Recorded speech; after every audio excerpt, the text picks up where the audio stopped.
Welcome to the Holly Hibbard Show. I'm Holly, executive coach and corporate relationship consultant.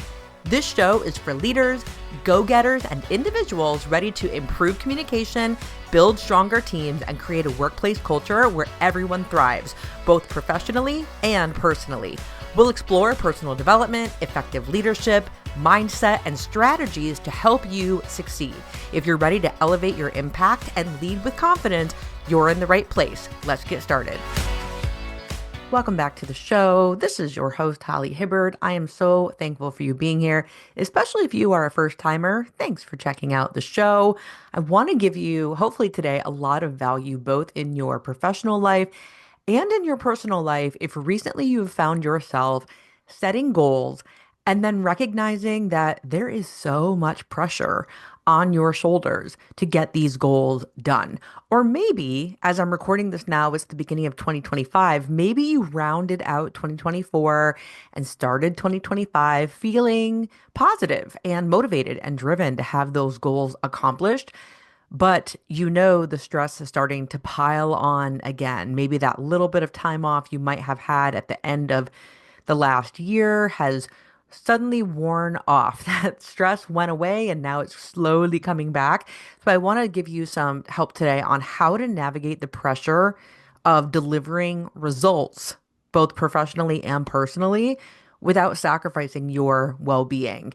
And if you're in a position in your professional life where you are managing, leading other people, or something very similar in that nature, running a business, I want you to know that this type of pressure that you're putting on yourself, or if the pressure is coming from the folks who are managing you, this pressure is very normal. And we have the ability with our mindset to frame this pressure or look at this type of pressure that we feel.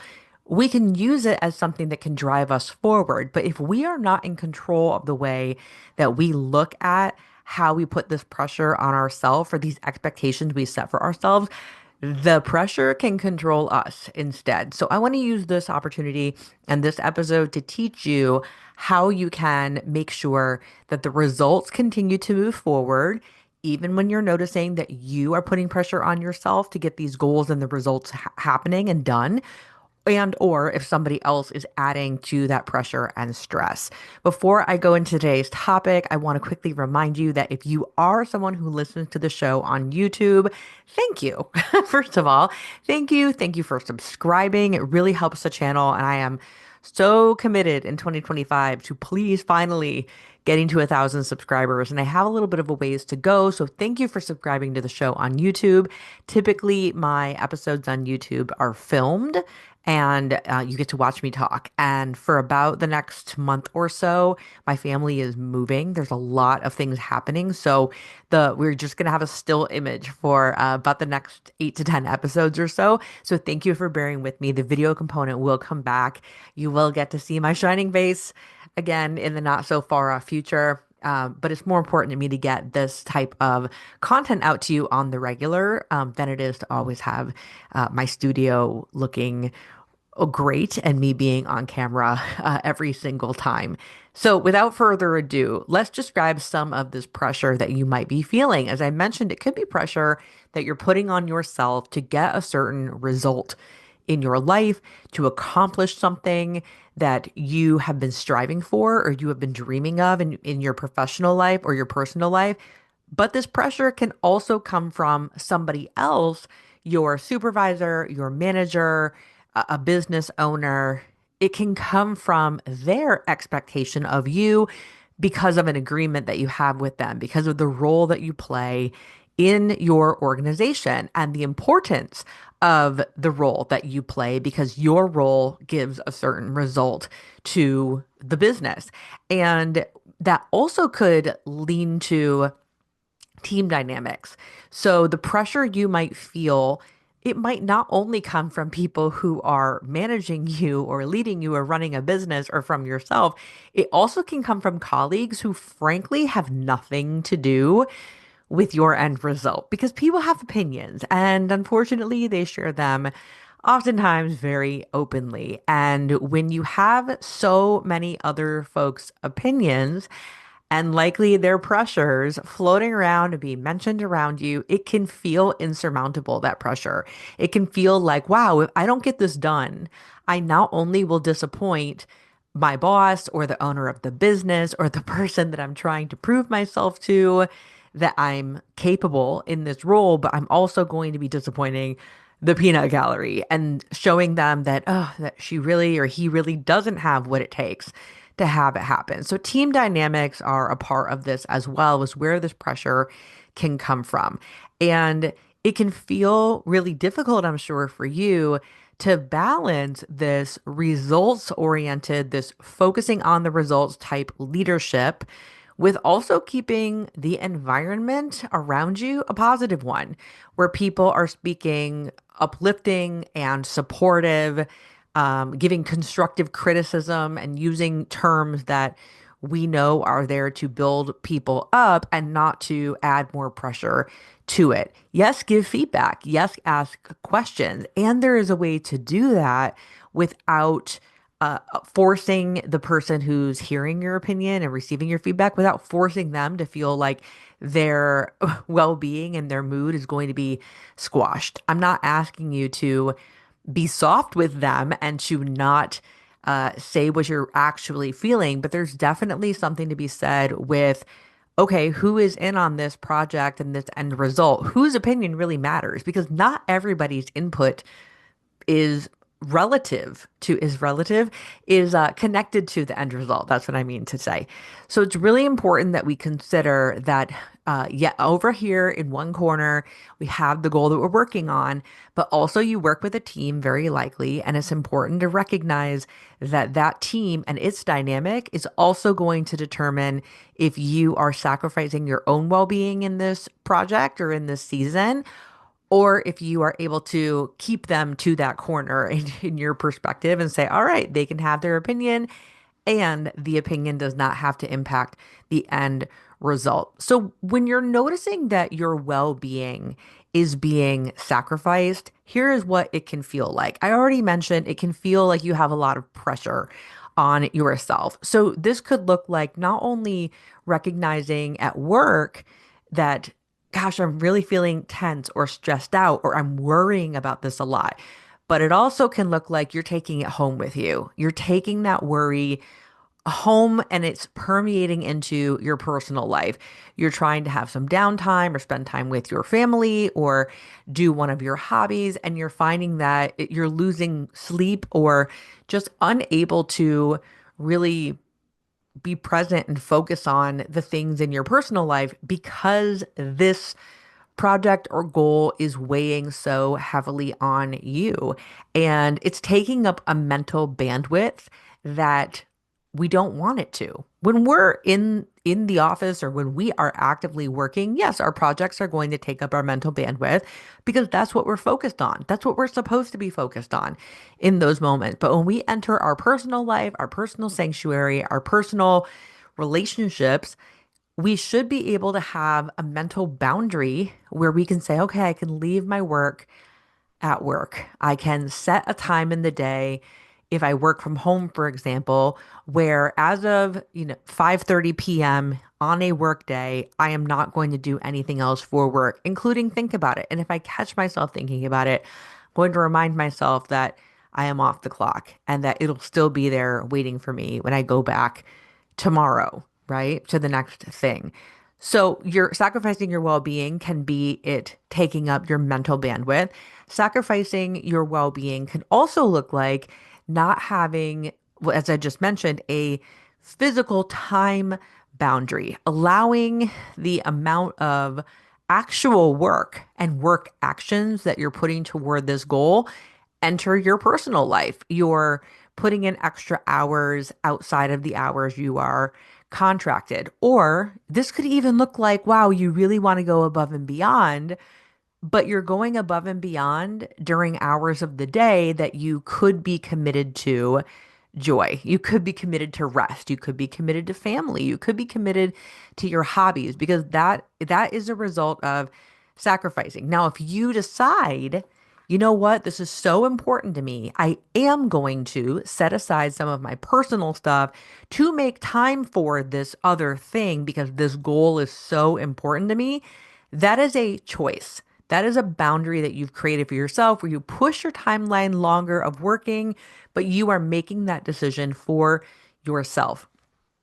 It's not being imparted on you that you must force and work harder and do more outside of your agreed upon responsibility, just for the sake of doing it. If you are the one choosing it, then you are the one choosing it. But if you feel forced or pressured into going above and beyond, that is an example of sacrificing your well being. Or if you're noticing the people that you are colleagues with or people you are leading also do not have those personal and professional timeline boundaries where their workday ends and their personal life begins, this is a way that you can support them is to simply point it out and make sure that they feel that they have chosen to have that boundary there or not there. Because again, if the people you are leading feel like the only way they can accomplish this goal is to break their boundaries in their personal life and sacrifice their personal life in some way, that makes for a very bitter workforce dynamic and corporate culture. And if one person feels that way, it's just a matter of time before a number of people feel that way. So it's very important that we empower the people that we are leading, that they may choose that, or we empower them to set the boundary because they know for themselves, for example, wow, I really am the most creative, the most focused, the most productive during these hours of the day, and it doesn't support anyone if I push the limit and go overboard. And you want to be educated yourself as a leader on what sacrificing the well-being for that goal looks like so that you can highlight what it looks like for the people that you work with alongside of so that we're setting them up to make those empowered choices also. Because when our people on our team feel empowered, it increases retention and it increases peace in the office. And like I said, productivity, focus, all the things that we are after. So if you're noticing that you have this personal pressure that you've placed on yourself to get this result or outside circumstances have put this on you, a simple tip, a way to begin to work around this, in addition to what I've described with boundaries, is to look at the project and focus on progress over perfection. Now, you may have heard this term before, and in a world where many projects are managed and a lot of project management comes with a very strict timeline, it can be difficult to say, okay, the timeline says the progress will be complete by this day and at this time. That would be defined as perfection. If you hit that on time, you hit that on the head. And that is the goal because we want productivity and we also want efficiency. We want to follow the timeline to the best of our ability. We don't want to see the timeline as a suggestion, but stuff happens. Stuff happens because everyone is living a life outside of these projects as well. And so when stuff goes wrong and things are not going as we wanted them to go, we can take a step back and instead of spending too much time being flustered or frustrated or feeling blindsided because why did this project not go the way it was supposed to go? Take a look at, okay, where have we made progress or where you have made progress? And then look at how can you take the next step forward, knowing that it may not be perfect. It may not meet the expectation of what that project management timeline suggested in the very beginning. It may not look exactly like the step your supervisor or your manager or the business owner or you yourself thought you were going to take as you were working toward that goal. So you want to, just like in project management, they take these really big goals and they break it down into something that is smaller and it is manageable because everyone has a part to play. And furthermore, every person playing a part knows what their part is and knows what their part looks like when it is complete. The end result is very clearly defined. So if you're feeling like, okay, Holly, all those things are in place, we've broken up the goal into smaller pieces. Everyone on the team knows exactly what their role is, exactly what is expected of them, exactly how it lines up with the timeline. If all of that is in play as the bare minimum, you're going to notice that the pressure on yourself and the pressure on your team is going to be lightened a lot because just having clarity in what is the expectation, what is the expectation of that person in that role so that everyone has clarity on exactly what they're supposed to do and by the exact time and who they are colleagues and teammates with in a particular item and who they are not. That gives people so much peace of mind. And the pressure is off because the clarity is there. If the clarity is not there and people do not understand what the final result is going to look like, or they do not know exactly who is in charge of what, and they do not know what the actual timeline is for each part of this project, it creates confusion, it creates muddiness, and it makes the mental bandwidth that we all could be giving to productivity and efficiency and joy in our life. It forces us, when we have all this confusion, to use our mental bandwidth to worry, to use the time in our calendar to go and ask clarifying questions because it was never clarified from the beginning. And that adds pressure because you're tracking things down that may not be your responsibility to track down, or you are leading people who are tracking answers down from you, and you're wondering, why can't they just get it done? Well, it's either because they are incompetent or it's because they are, which is always a possibility, or it could be because the clarity of what they are supposed to do, how and by when, is not entirely there. So, breaking the bigger goals down into a smaller, manageable task absolutely can be accomplished with very clear communication. It's going to help release the pressure from yourself and your team, which therefore means in their personal life, they will not take that pressure home with them or impact their personal life in that way either, which is great. It will also decrease overwhelm that anybody might be having. Clarity is the antithesis. No, the anecdote. There we go. Clarity is an anecdote for overwhelm. I want people like you who are leaders to know how to speak clearly, be open to answering questions, even if it means a lot of questions. Because remember, the clearer the people are that you are leading, the more likely you are to get the result that you're after and have it turn out the way that you want it to turn out and not just something really close. None of this has to be perfect, but we want to be striving to make our communication and our goal setting and the way that we delegate certain tasks so much simpler. We want it to become more streamlined and something that everybody can get on board with. That's really good for company morale as well.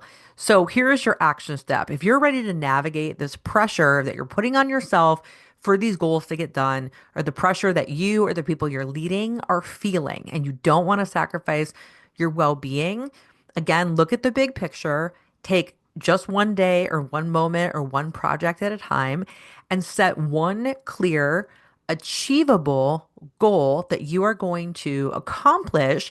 And let's just set it for a timeline of one work week to have it be complete by the Friday of the particular week that you are in. And it's super important that as each person on the team, yourself included, even as a leader, you communicate what that goal is. And you furthermore, here's the best part, communicate it with everybody so that everybody knows that that is what they're going to do.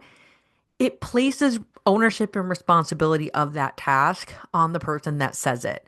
And that alone, it might sound like, wow, that's a lot of pressure. But if we can, instead of looking at a goal that's going to take the whole team 30 days, if we just chunk down your role to the next 5 days, it feels more doable and the pressure will begin to alleviate, and that will set yourself up for success, right? Unlike just guessing when things are going to be done. This creates a collaboration amongst all of you instead of a competition. If you're looking to have a collaborative work culture, it's super important, right? You want to make sure that everybody feels like they are a part of something, that they all know the step to take, and that it isn't this, 30, 60, 90 quarterly outlook that we could just be spinning our wheels until we get close to the finish line, and that doesn't help. So a small goal. What is your goal? One goal per week, one goal per day, whatever it's going to best fit for your team and the job that you're doing. It really makes a big difference. Communicate it, cheer each other on, ask how you can be there for one another, ask how you can support one another. And I promise you, you will be able to get these results and not feel the pressure the way that you are now. And you can reclaim some of that peace of mind and mental bandwidth in your professional life. And yes, of course, in your personal life as well. Hopefully this episode was beneficial to you. Like I said, my goal here is always to give you something that you can use as a leader in your professional life, but you can leverage it and use it in your personal life as well. So maybe you heard this today and you thought, wow, this really makes sense for the goals I'm setting for my health or for my finances or for my family or for my home. Fantastic. Use it. Chunk it down, communicate clearly, know who your colleagues are, who your teammates are in that situation, and use that to your advantage. That's all I have for you today. Until next time, I will talk to you next time. Thank you for listening. I'm giving you a virtual high five for prioritizing your personal growth. If you enjoyed today's episode, I'd be so grateful if you could take a moment and leave a 5-star review on Apple Podcasts. Share the show with friends and family, or snap a screenshot of this episode and tag me on Instagram at @HollyHibbard. You are not alone on this journey, my friend. I'm always here cheering you on. So until next time, stay curious, stay encouraged, and keep empowering yourself. You are doing better than you know.